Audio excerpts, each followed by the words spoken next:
Okay, we're going to continue the board. And possibly you can follow up with a communication directly to the staff you could do board testimony at TriMet.org to get the answer to that. That's all right. That motion has been passed. So sending an email to board testimony at TriMet.org does not facilitate a response. So she doesn't know what she's talking about as usual. Wouldn't expect her to know what she's talking about. So is this yeah, I'm on there. Okay. Now we're gonna go to the next resolution, and the board in this case serves as the TriMet Contract Review Board. And so I now need to convene the TriMet Contract Review Board so we can consider Resolution 22-08-50. The resolution authorizes an exemption from the competitive bidding requirements for a contract for construction manager general contractor services for the Hollywood Transit Center process. This link actually works. They want to exempt the low bid, and we already know why they do that. They do that because they want to fund certain people. They want the money to go in these cases to these so-called the disadvantaged businesses. So this is the end of Hollywood. I know that PDX scanner can't wait to see the end of Hollywood. I don't blame him. Replacement of the existing ramp and stair structure. Construction of a new public plaza, bus stop relocations, and frontage improvements. Procurement of a new traction power station to replace the obsolete. I'm sure that's necessary. Yeah, I'm sure it's really necessary. The project is at a stage where TriMet is ready to procure the services of a construction manager general contractor. They have a little name for it. CMGC will assist with the completion of the project design, because we know the TriMet management doesn't actually do anything. We don't know what they do, but they don't do anything, like they don't do any of the actual work. Who knows what they're doing over there in their $109 million a year public capital projects, but they don't do any of this. Blah, blah, blah. Acting inspector may exempt a contract from competitive sealed bidding upon approval of written findings by the agency. The exemption is unlikely to encourage favoritism. Well, we know that's a lie. It most certainly does encourage favoritism, which is exactly why you're exempting the process. Awarding a contract under the exemption will likely result in substantial cost benefits and other benefits. Well, if it was going to do that, okay, listen to this. Awarding the contract under the exemption will likely result in substantial cost savings. Well, then why are you exempting it from competitive bidding? Okay, they've just contradicted their own reason for this. Okay, if it's a low bid, then it's obviously you don't need to do this. An exemption from low bidding is required to enable to get TriMet to select the contractor using the so-called best value process. Yes, under the traditional low bid method, TriMet may consider only price. The competitive request for proposals allow TriMet to select contractors upon consideration of many factors. Yeah, well, we know this is corruption. They can call it whatever they want, but we know what it actually is. So what are they going to do here?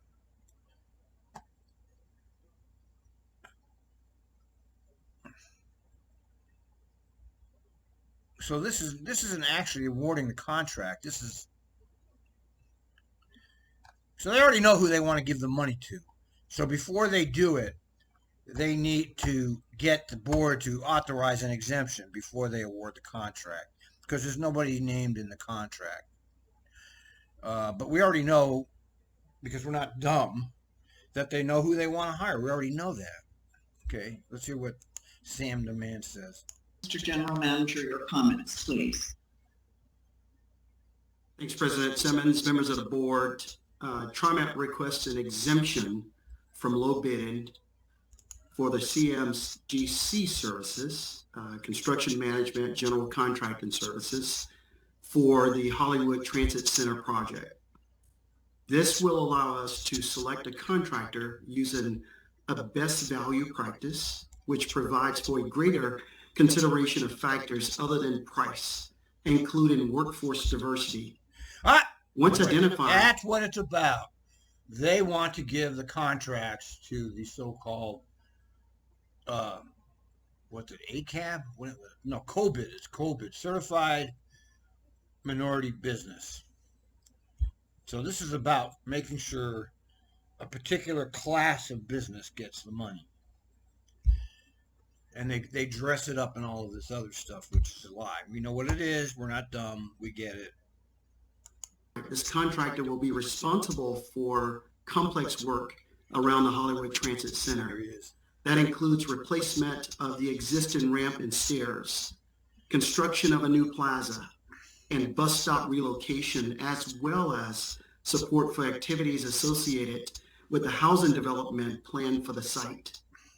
The project has reached a stage where TriMet is ready to procure the CMGC services to help ensure successful construction, and your approval of the resolution is recommended. So there's no actual commentary. He's just reading off a piece of paper. We know what it's about. It's about giving the minorities the contract. We understand that. We know that. You're not fooling us. Thank you. Is there a motion to As approve? I've said before, I've got nothing against it. Sure, you got pork, give it to the minorities. The minorities have always been left out of the pork, so they deserve it. If you're going to give out the pork, sure. But I have a problem with completely getting rid of the low bid. I mean, now it's all up to the TriMet people to decide who gets the money, and that's corruption. That's what that is. I'm sorry to have to say that, but it's corruption, because you're now taking away the objective criteria of cost and adding the subjective criteria of the TriMet executives deciding who they want to give the money to. So it's cronyism at its worst. The resolution. So moved. Thank you, Director Edwards. And is there a second? Second, Kim. Thank you, Director Kim. Does anyone wish to make any comments at this point? Seeing no hands raised, we will move forward. Yeah, sorry, I did. Okay, I didn't see your hand, Yeah, Director. ask some fucking I couldn't questions. get to the button fast enough. Sorry, Okay, pardon me, okay, okay. President Simmons. Okay. God damn it. No, I just, once again, to point out the power that procurement methods have to ensuring community benefit is considered when we're contracting. It's not a small impact that we have through the purchasing power that we exercise in our region. We have a major impact on the business activity, and the businesses we choose to work with have major impacts on that community benefit. So, these types of procurement channels allow us to help bring greater value into the lens of these procurement decisions. No, so, it doesn't. Again, It does not do that, Ozzy. Stop lying. You should have said, this allows us to funnel money to people that have traditionally not got the money, because that's what it is. It doesn't bring any value. As a matter of fact, you're going to spend more because you're exempting yourself from the low bid. and I want to commend our procurement staff, to Les and their team, for being able to look at purchasing decisions. And of course, Ozzy's going to gush about how wonderful they are, because what we're watching here is the TriMet cheerleading committee. That's what we're watching here. TriMet cheerleaders on parade. In the lens of how we can maximize the benefit, and it's not just the infrastructure we build, but the way in which we Your can... infrastructure, which is a total disaster, your transit system that doesn't work, you have no transit system, and you're talking like this, Ozzy. And I know you know the facts. You're playing your role as a cheerleader. That's what you're doing. We know it. invest in our community while we're building that infrastructure. So, thanks again. Again, commending you.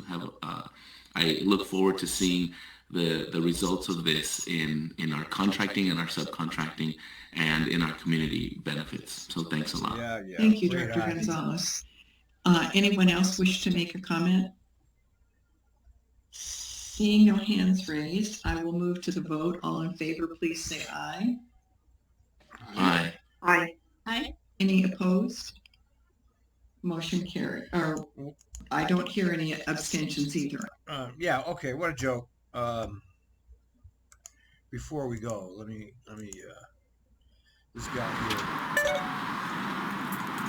That sound, Okay, this guy. Okay. but I want to hear a little bit of this guy. welcome to TriMet 101. Well, I can't always be talking about good news. There are some unfortunate things, but This is an interesting transit geek guy. I can't watch his stuff. It's you know, he's your traditional transit geek, basically cheerleading for the transit district. Most geeks do. I'm one of the only ones that like want to point out what's wrong, not what's right. But listen to a little bit of this. I thought I would talk about it. TriMet's reducing service levels again. Unfortunately, TriMet, like everybody, is having problems getting enough operators and enough staff members to run all of the buses. There are buses and MAX trains canceled every single day because of operator shortages. Now, back in January, TriMet reduced service levels on 10 bus lines, which helped. It helped at first, but now there are even less operators, and it's becoming a problem again. And if I understand this right, TriMet would need to hire in the neighborhood of 300 bus operators to get service levels similar to what it was pre-COVID. Yes, you do understand that, right? And I'm going to chime in and give you my spiel just because I think it's important that this was an intentional service reduction. They're hiding behind the labor shortage because it's a great excuse for them. They've done nothing. Well, let them keep going because That is insane. That is how many people we need. So unfortunately, this September, with the service improvements going into effect and TriMet's FX line opening up, those are some improvements that were going to be made already. Yep. But TriMet is going to now be reducing service levels on more bus lines. This is the second one of these. Before we get into specifics, I want to talk about TriMet's hiring bonus. TriMet has a monumental $7,500 hiring bonus, which comes over the... monumental, not quite. Okay, police are getting $30,000 hiring bonus, and this bonus, the so-called bonus, is actually a retention bonus. It's not a hiring bonus. It's a retention bonus because it's paid out over 3 years. the course of, I think, a couple of years. 3 years. That is insane. I don't know of any other transit companies that are that desperate. Well, I don't think there's any other ones doing that much of a bonus. But if you've been paying attention, you'll see they've had their hiring events. They've had like 1,600 applications, and they took 60. We don't know why they only took 60. We can't get any answers. I already know why. But I think it's working. I think it is drawing some people in. But I also think there's more to the picture than just money. Now, I've heard people complain on Twitter. Side note, don't read Twitter comments. People make stupid comments. Sorry. Okay, let's finish. But I've heard people complain that TriMet doesn't pay their bus operators enough, or they don't pay these people enough, or all the things they have to go through, and I don't buy that. Right now, already, TriMet is paying way more to their bus operators than they were at this time last year. And you gotta remember... No, they're not. They're not. That's wrong. Okay, they're paying more to the newbies. Okay, they're not making them. They're not giving them total starvation wage. They're giving them $24 an hour instead of, what is it, 19? But that's not even livable in the city of Portland. Okay, let's get real here. Let's get real. That the 3900 series buses came with shields. They came with shields to protect against assaults and all that sort of thing. And then COVID happened and we realized, oh, these shields can actually help stop the spread of a disease, and so they fitted them on all the buses. Those shields were not originally meant to protect against germ spread. They were meant to protect the bus operators from assaults and attacks. He's right about And it that. seems to have worked fairly No, it hasn't worked very well at all. They reach around. Bus operators are assaulted constantly. well. And I think that helps make the bus operators a lot more comfortable. To be fair, I don't think that's good enough. In general, using TriMet, I don't have the highest sense of security. So I do think there are things we could be doing to improve. Things like having security guards at select MAX stations to be Absolutely. He's right on with this stuff. able to respond to incidents immediately. Kind of like how Seattle's Link has 2 security guards on each of the downtown tunnel stations. Something like that. So TriMet, if you're watching this, which you're probably not, send somebody. Send a couple of your employees off to Seattle. They know what's going on everywhere. Anyway, the reason I showed that was because he specifically referred to people on Twitter who are asking for more wages, which is me, because there's nobody else doing it. So he's talking about me. And he's wrong. He's completely wrong about that. This job is not the same job I had when I was there 12 years ago. And this job has become increasingly more hazardous and more difficult. And they have not readjusted the salaries to reflect that. Now, I'm talking about a major salary increase, not a cost of living increase. I'm talking about, okay, Portland, you need $30 an hour to get a 2-bedroom apartment, okay? Not 24. You need $30. So they need to be restructuring their salaries to a $30 an hour start, and then you move it all the way up to 40. You make the job worthy for people to risk their lives and want this job. Now, as long as they keep it in the idea of unskilled labor and do nothing to change that, they're going to have these shortages. So they know what they're doing. They know they have created a situation where they've ruined their service. They don't care. These are unaccountable, unelected technocrats getting 6-figure salaries. Their heads they think they're very important. They control the money and they ruin your life. So he's completely wrong about that. And I wanted to just bring it up. The wages are not sufficient, and we can prove that because they're not getting people. So he's wrong. I'm right. Over and out. Check out his channel, by the way. He's got some pretty good. He's a geek, that's for sure. And a lot of people watch his stuff a lot more than mine, because he's pro TriMet. The pros always get 100 times more views than the antis.